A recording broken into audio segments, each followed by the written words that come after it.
رمضان المبارک میں جب شیطان ابلیس بند ہے تو ایک کام بہت زبردست ہو سکتا ہے کہ ہم کوئی بھی پلاننگ کر کے اس کو ایگزیکیوٹ کرنے کا آغاز کر سکتے ہیں انشاءاللہ، ٹھیک ہے نا۔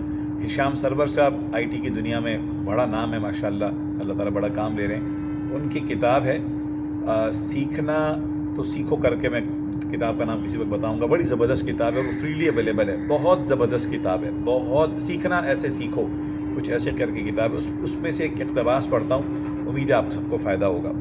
ہشام سرور صاحب لکھتے ہیں کہ سب سے طاقتور غلامی جو ہے وہ سوچ کی غلامی ہے، سب سے طاقتور غلامی سوچ کی غلامی ہے، نہ آگے بڑھنا دیتی ہے، نہ آگے بڑھنے دیتی ہے، نہ خوف سے لڑنے دیتی ہے، سوچ کی غلامی۔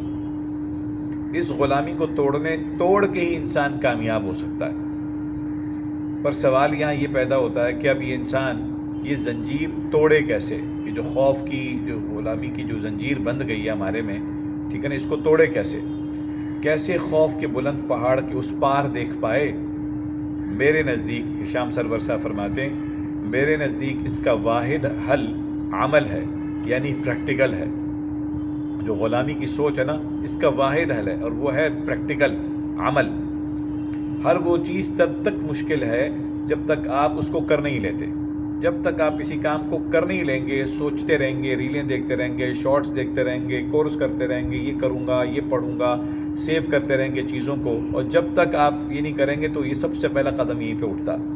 ہر چیز تب تک مشکل ہے جب تک آپ اس کو کر نہیں لیتے، چاہے وہ تجربہ ہو یا کوئی عملی قدم، چاہے وہ تجربہ ہو یا عملی قدم، جب تک آپ کریں گے نہیں اس وقت تک مشکل ہے۔ مجھ سے یہ سوال اکثر پوچھا جاتا ہے، ہشام سرور صاحب سے لوگ بہت نوجوان، جنزی اور نوجوان بہت لوگ جڑے ہوئے ہیں ان سے وہ بار بار یہ پوچھتے ہیں کہ یہ فیلڈ کیسے رہے گی، یہ اسکل کیسی ہے، سر میں اگر یہ سیکھ لوں اور یہ کر لوں تو میں کامیاب ہو جاؤں گا؟ تو ہشام سرور صاحب کہتے ہیں، ارے بھائی مجھے کیا معلوم، ہاں البتہ مجھے یہ ضرور پتہ ہے کہ ڈرنا کیسا ہے۔ جو کرنا ہے کرو، پر کرو تو صحیح۔ مجھے کیا پتا کہ بھائی یہ چیز کیسی ہے، لیکن ڈرنا کیسا، جو کرنا ہے کرو، پر کرو تو صحیح۔ یاد رکھنا تھکنا نہیں ہے، جمے رہو، ثابت قدم رہو، کامیاب ہو جاؤ گے۔ ہاں دیر سویر اپنی جگہ، کسی کا نصیب صبح ہے، کسی کا نصیب انشاءاللہ کل ہے، کسی کا نصیب اگلے ہفتے ہے۔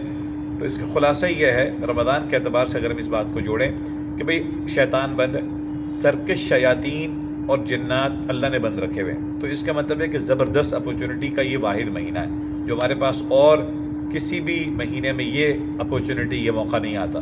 تو بسم اللہ، روزہ رکھیں، تراویح پڑھیں، قرآن سیکھیں سکھائیں، لیکن یار زندگی کے اعلیٰ فیصلوں کو سوچنا سمجھنا تو منع نہیں ہے، بس اس کا استعمال محدود کر لیں، ضرورت کے تحت استعمال کریں۔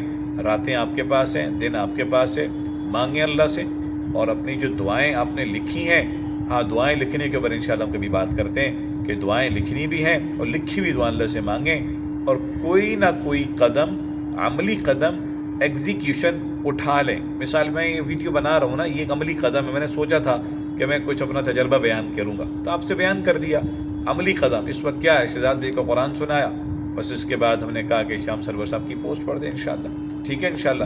رہے نام اللہ کا، اللہ تعالیٰ مجھے اور آپ کو رمضان کے اس مہینے میں کچھ نہ کچھ اپنی زندگی کے بارے میں سوچنے، فکر کرنے اور عملی قدم اٹھانے کی توفیق عطا فرمائے۔ پھر ملیں گے انشاءاللہ۔ السلام